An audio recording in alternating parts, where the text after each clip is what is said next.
नमस्कार। जय जय राम, जय सिया राम, जय हो बागेश्वर धाम सरकार, जय हो हनुमान जी महाराज। मेरे प्यारे सभी दर्शकों, आज की इस वीडियो में एक राजा और एक राजा की बेटी तथा उस राज दरबार में एक हाथी को कंट्रोल करने वाला हनुमान की बहुत ही जबरदस्त सुंदर कहानी लेकर के आया हूँ। यह कहानी बहुत ही ज्ञानवर्धक है, रोचक कहानी है, दिल को छू जाने वाली कहानी है। आपने अक्सर जो है राजा रानी की कहानियां तो सुनी ही होगी, लेकिन इस बार के जो एक राजा की कहानी है ना, बहुत ही लाजवाब, बहुत ही सुंदर कहानी है। आपके जीवन में बहुत कुछ सीखने को मिलेगा, आपके जीवन में सकारात्मक बदलाव आ सकते हैं, इसलिए आप इस कहानी के अंत तक अवश्य ही बने रहेगा। तो चलिए हम लोग अब इस कहानी को बिना देरी के शुरू ही कर देते हैं। तो एक बार की बात है कि एक राजा थे और उस राजा का काफ़ी राज बहुत ही बड़ा था। उस राज दरबार में किसी चीज़ की कोई कमी नहीं थी। राजा अपनी प्रजा का ख्याल बहुत ही अच्छी तरीके से करता था। राज दरबार में ढेर सारे मंत्री भी थे और राजा की एक इकलौती बेटी थी, जो राजा अपनी उस इकलौती बेटी से बहुत ही बेइंतहा मोहब्बत करता था, प्रेम करता था और हर उसके ख्वाहिशों को पूरा करता था। लेकिन उस बेटी के सिवाय राजा जो है हाथियों को रखने का, हाथियों पालने का बहुत ही शौकीन था। इसलिए उस राज दरबार में राजा के पास में ढेर सारी हाथियां थी, लेकिन उन सब हाथियों में से राजा का एक बहुत ही प्रिय हाथी थी। वह राजा उस हाथी पर ही अक्सर निकल करके सवारी किया करता था।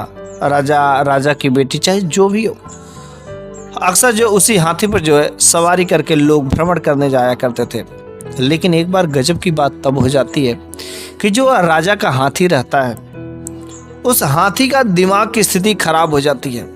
वह हाथी पागल हो जाता है। वह राजा बहुत ही बेचैन हो जाता है कि आखिर मेरे हाथी को क्या हो गया। बहुत सारे लोगों को बुलाता है अपनी हाथी को ठीक कराने के, लेकिन किसी का कोई बुद्धि काम नहीं करता है। वह राजा और राजा की बेटी का बहुत ही प्रियवर हाथी था। वो उसे खोना नहीं चाहते थे, किसी भी कीमत पर उस हाथी को सही करना चाहते थे, लेकिन वह हाथी अपना आपा खो चुका था। राजा हर तरीके का सभी लोगों को बुला करके, हर तरीके का जितने भी लोग सही करने वाले थे, हाथी को कंट्रोल करने वाले थे, सारे के सारे लोगों को बुलो। और कई सारे लोग आए भी गए भी, लेकिन कोई हाथी को कंट्रोल नहीं। हाथी तो बिल्कुल ही बहुत सारे राज दरबार में राजा का चीज़ें नुकसान भी कर दिया था, लेकिन राजा ने तो भी अपनी जिद नहीं छोड़ी। बस कहा कि जो भी मेरे हाथी को कंट्रोल कर देगा उसे ढेर सारे इनाम दिए जाएंगे। इनाम की रकम बढ़ाते जा रहे थे, लेकिन कोई कंट्रोल करने वाला नहीं मिल रहा था। लेकिन एक अजनबी व्यक्ति आता है और दिखने में बहुत ही सीधा साधा जवान लड़का था, और वह कहता है कि मैं आपको हाथी को कंट्रोल कर सकता हूँ। वह कहता है, अरे क्या तुम अभी जवान हो और तुम हाथी को कैसे कंट्रोल कर सकते हो? उसने कहा नहीं। तो वह जो है सैनिक जो मंत्री के पास ले जाता है और मंत्री के से कह करके राज दरबार में भी ले जाया जाता है। तो वह लड़का कहता है, अवश्य मैं आपके हाथी को कंट्रोल कर सकता हूं, बस आप एक बार मेरे को मौका दीजिए। उस लड़के को लोग बहुत ही हल्के में ले रहे थे, चूंकि नौजवान था, शख्स था। लेकिन वह जब लड़का जाता तो आखिरकार वह लड़का और नौजवान लड़का उस हाथी को कंट्रोल कर देता है।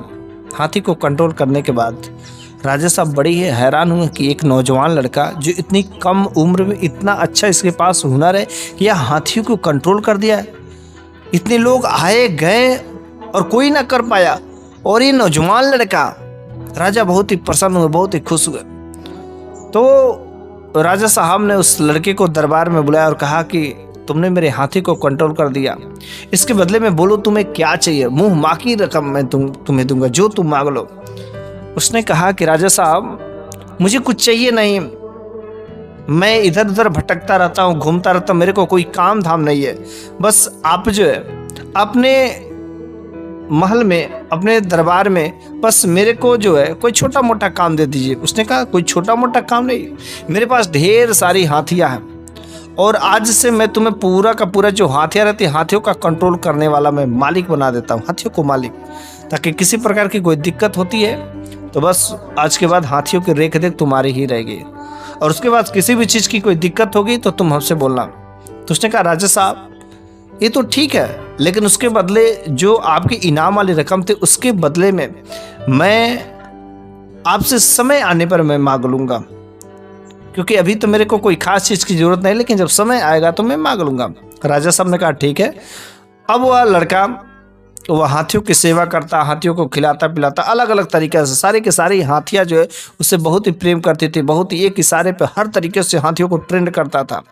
लेकिन जो राजा साहब की प्रियवर हाथी थी उसका अलग ही घर था, अलग सब कुछ था, उसका रेख देख करने का अलग तरीका ही था।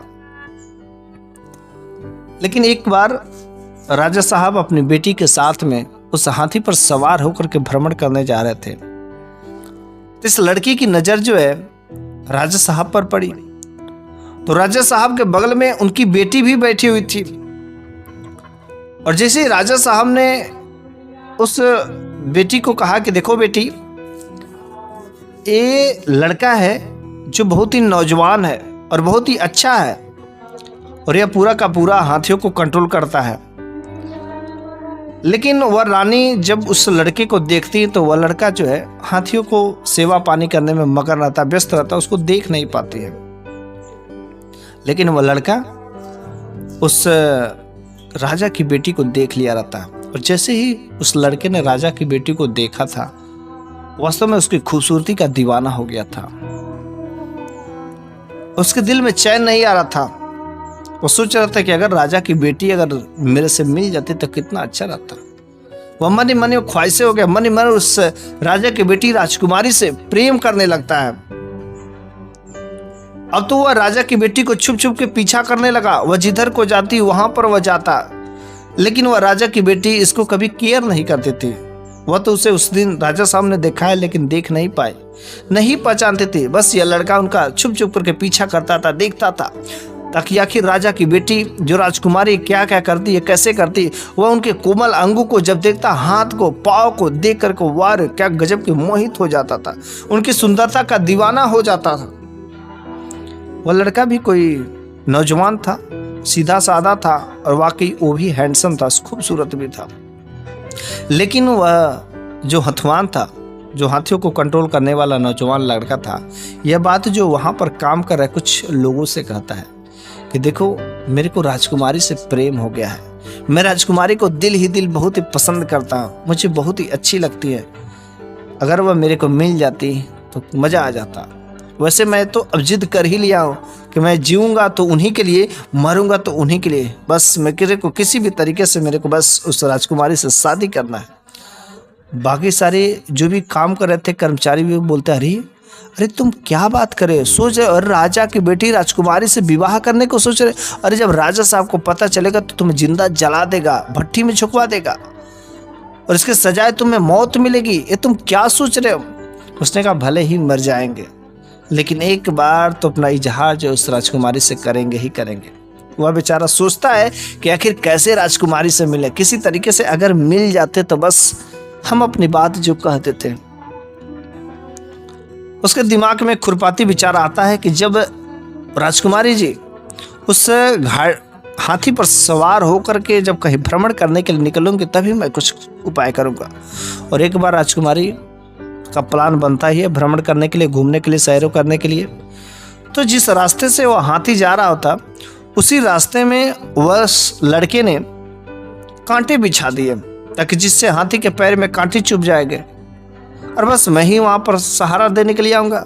और बस कुछ ही दूरी पर और लड़का ने रास्ते में कांटे बिछा दिया था, और राजकुमारी हाथी पर सवार होकर के कुछ बस चंद सैनिकों के साथ में जा रहे थे, और कुछ दूरी पर गई। लेकिन वहाँ पर जो है उस हाथी के पैरों में कांटा चुभ जाता है, और जैसे हाथी के पैरों में कांटा चुभ जाता है, चूँकि उस एरिया सुनसान था, अगल बगल कोई घर नहीं था, लेकिन यह तो लड़का उसका पीछा कर रहा था कि आखिर हाथी को कब चोटिल होती है। और जैसे हाथी चोटिल होती है, यह लड़का कुछ देर में भगा भगा वहाँ पर जाता है। सारे लोग परेशान रहते कि आखिर हाथी को क्या हो गया, हाथी को क्या हो गया। जब वह लड़का हाथी के पास में जाता तो कहता, अरे हाथी को तो पैरों में कांटा चुभ गया है, लेकिन कोई बात नहीं, थोड़े सा समय लगेंगे राजकुमारी जी, और आप किनारे बैठिए, आराम करिए। वो लड़का किनारे राजकुमारी को किनारे बैठा देता है, और हाथियों के पैर से जो है कांटा निकालने लगता है। लेकिन वह कांटा चूंकि बड़ा था, अंदर चुभ गया था। काफ़ी दिक्कतें हुई, समस्याएं हुई, लेकिन आखिरकार मिशन कामयाबी हो जाता है। उस हाथी के पैरों से कांटा निकल जाता है। अंधेरा शाम हो जाती है, अंधेरा होने वाली थी। अब जो राजमहल लौटना संभव नहीं था, काफ़ी रात हो चुकी थी। तो उस लड़के ने कहा, राजकुमारी जी अब तो शाम हो गई, क्यों नहीं यहीं पर कुछ अपने सैनिकों से कह कर के यहाँ पर जो है सोने का व्यवस्था बने, यहीं पर आराम करने का, क्योंकि हम लोग ना तो आगे जा सकते हैं ना तो पीछे जा सकते हैं, कुछ यहीं पर। और बस इस तरीके से शाम होती है। उधर जो सैनिक जो खाना बना रहे थे, और जब तक खाना बनता तब तक इधर राजकुमारी और उस लड़के से, नौजवान लड़के के बीच में काफ़ी जो बातचीत चलती है। वो राजकुमारी भी जब उस लड़के को देखती है तो वो लड़का काफ़ी सुंदर रहता है, काफ़ी हैंडसम रहता है, नौजवान रहता है।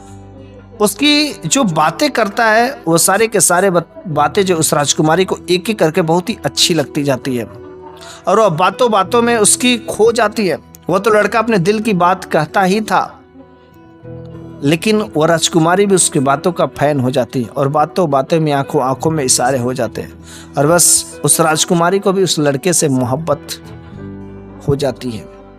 वो लड़का वहाँ पर जब अपना प्यार का इजहार कर देता है, वो राजकुमारी बिना सोचे समझे कुछ भी उस लड़के की दीवानगी पर, उस लड़के की खूबसूरती पर वह भी दीवाना हो जाती हैं, और कहते कि हाँ अब तो मैं भी जीऊंगी मरूंगी तो बस तुम्हारे साथ में।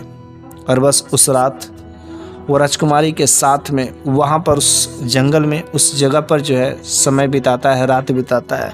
दोनों लोग एक ही पास में रहते हैं। काफ़ी रातें बीत जाती है, समय कब रातें कट जाती है पता ही नहीं चलता।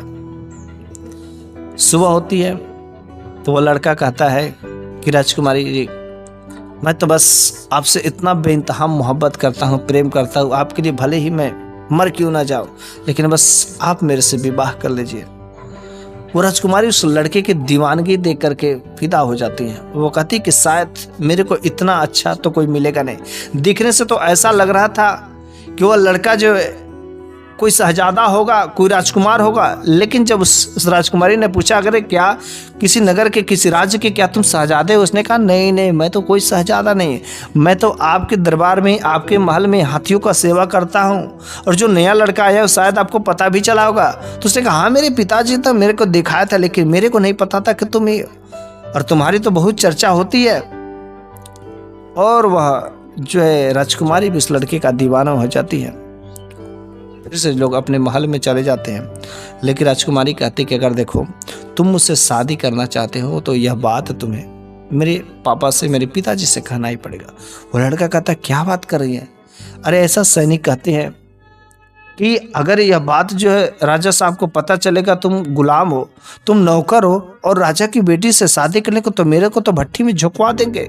उस राजकुमारी ने कहा ऐसी कोई बात नहीं, मेरे पिताजी बहुत अच्छे दिल के हैं, अगर उनको अच्छा लगेगा तो अवश्य मेरा विवाह तुम्हारे साथ करवा देंगे, और जब अगर मेरे से पूछेंगे तो बस मैं भी कहूँगी हाँ मैं तुमसे प्यार करती हूँ, मोहब्बत करती हूँ। और इस तरीके से वो राजकुमारी अपने महल में जाती है, और वह अगले दिन वो लड़का राज दरबार में राजा साहब के सामने आता है, काफ़ी डरते हुए, कांपते हुए। जो कुछ भी अपने दिल की बात रहती है सारा का सारा दिल की बात बयां कर देता है, लेकिन ये जरूर कहता है कि राजा साहब अब मेरा वो इनाम जो था मांगने का समय आ गया। आपने कहा था ना कि आखिर क्या चाहिए, मैंने कहा था समय आने पर मांगूंगा।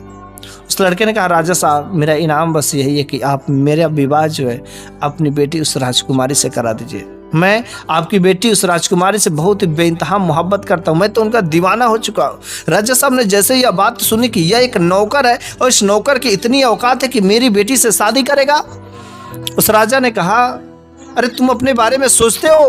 अरे तुम एक नौकर हो, नौकर, और तुम्हारी क्या औकात है मेरी बेटी से विवाह करने के लिए?